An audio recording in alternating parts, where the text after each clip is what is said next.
Donc bonjour, aujourd'hui une vidéo pour voir la méthodologie pour travailler sur les puissances de 10. Donc des petits rappels pour commencer. Donc on utilise les puissances de 10 pour les nombres très grands. Donc nous en physique on va les utiliser notamment par exemple pour les distances dans l'univers ou pour les nombres très petits, donc par exemple pour la masse ou la taille des atomes. Pour éviter, le but c'est d'éviter de mettre un trop grand nombre de zéros. Petit rappel mathématique, donc par exemple, si on a 3,2 fois 10 puissance 5, ça revient à faire 3,2 et fois 10 fois 10 fois 10 fois 10 fois 10, 5 fois parce que c'est 10 puissance 5, c'est-à-dire 3,2 fois 100 000, c'est-à-dire 320 000. Donc ça, normalement, vous avez déjà vu ça en mathématiques. Même chose pour les puissances négatives, sauf que cette fois-ci, on multiplie pas par 10, on multiplie par 0,1. Donc 5,8 fois 10 puissance moins 4, c'est 5,8 fois 0,1, 4 fois. Fois 0,1, fois 0,1, fois 0,1, donc 4 fois.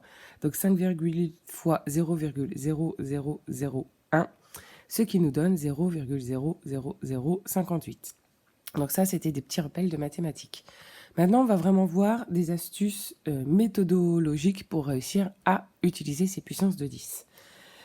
Donc, premier cas, c'est les nombres qui sont très grands. Donc, pour les nombres très grands, c'est un nombre qui est supérieur à 1 et la puissance de 10 sera positive. Donc, on va voir un premier exemple. Donc, par exemple, 1,2 gigawatt à transformer en watts. Donc ça, maintenant, les conversions, on a travaillé longuement dessus. Donc, normalement, vous maîtrisez, vous savez faire. Vous voyez, il y a un nombre important de zéros, donc c'est un petit peu compliqué. Donc, on va utiliser les puissances de 10 pour simplifier l'écriture. Donc, la méthode, c'est on repère le premier chiffre qui est différent de 0. Donc, ici, ça sera le 1. Ensuite, on compte combien il y a de chiffres derrière le chiffre qu'on vient d'entourer, derrière ce 1. Ici, il y a 9 chiffres. Attention, on compte les chiffres, on ne compte pas uniquement les zéros. Donc, le résultat, ça sera 1,2 fois 10 puissance 9 watts.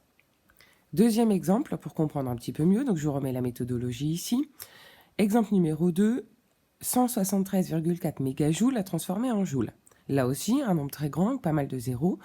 Donc on repère le premier chiffre qui est différent de 0, ici c'est le 1. On compte combien il y a de chiffres derrière ce 1, il y en a 8.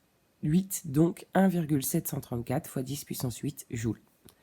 Dernier exemple pour comprendre un petit peu mieux.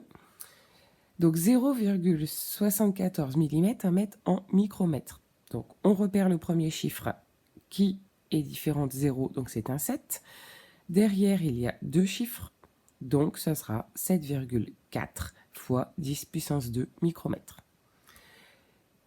Donc attention, je vous l'ai dit tout à l'heure, mais on va le redire et notez-le bien, on ne compte pas uniquement les zéros, on compte le nombre de chiffres derrière le chiffre qu'on a entouré. Deuxième cas, donc c'est les chiffres qui sont très petits. Donc dans ces cas-là, la puissance sera négative, on a un chiffre qui est inférieur à 1. Donc exemple numéro 1, là on va travailler de la même façon, on va voir la méthodologie. Donc 23,7 watts qu'on doit mettre en mégawatts. Donc là il y a un nombre aussi assez conséquent 0, mais cette fois-ci ils sont devant, on a un chiffre qui est très petit. Donc le départ c'est pareil, on repère le premier chiffre qui est différent de 0. Donc ici ça sera le 2. Ensuite on compte combien il y a de 0 devant. Donc ici, même celui qui est avant la virgule, on le compte. On compte le nombre total de zéros. Donc ici, il y en a 5. Il y a une deuxième méthode. On peut aussi repérer la place à laquelle se trouve le chiffre qu'on a entouré derrière la virgule. Donc ici, première place, deuxième place, troisième place, quatrième place, cinquième place. Donc dans tous les cas, qu'on compte le nombre de zéros avec la première méthode ou qu'on compte la place avec la deuxième méthode, on a le chiffre 5. Donc on est avec un chiffre qui est de 2,37 fois 10 puissance moins 5 mégawatts. Deuxième exemple, je vous remets ici la méthode qu'on va utiliser. Donc 0,31 micro en milli, ampère, micro, désolé, qu'on transforme en déci-ampère. Donc on repère le premier chiffre qui n'est différent de 0. Donc ici c'est le 3. On repère combien il y a de 0 devant, 6 zéros. On peut aussi repérer la place. Donc une place, deuxième place, troisième place, quatrième place, cinquième place, sixième place. Donc dans tous les cas, on a le chiffre 6. Donc la conversion, ce sera 3,1 fois 10 puissance moins 6 déci-ampères. Dernier exemple, 9,1 cm à mettre en hectomètre. On repère le chiffre, premier chiffre qui est différent de 0, donc ici c'est le 9. On compte le nombre de zéros devant, donc ici il y en a 4. Ou on compte la place, une première place, deuxième place, troisième place, quatrième place. Donc, ça nous fera 9,1 fois 10 puissance moins 4 hectomètres. Donc, vous voyez, c'est pas si compliqué. Il faut être méthodique. C'est un petit peu comme les conversions. Donc, vous allez avoir régulièrement des QCM pour travailler cela. Et puis, des évaluations jusqu'à temps qu'on ait minimum 80% des élèves qui sachent utiliser et écrire les chiffres avec les puissances de 10. Donc ici, je vous ai montré que des exemples avec les conversions. Mais bien évidemment, il faut être capable de le faire avec n'importe quel chiffre. Voilà pour les puissances de 10.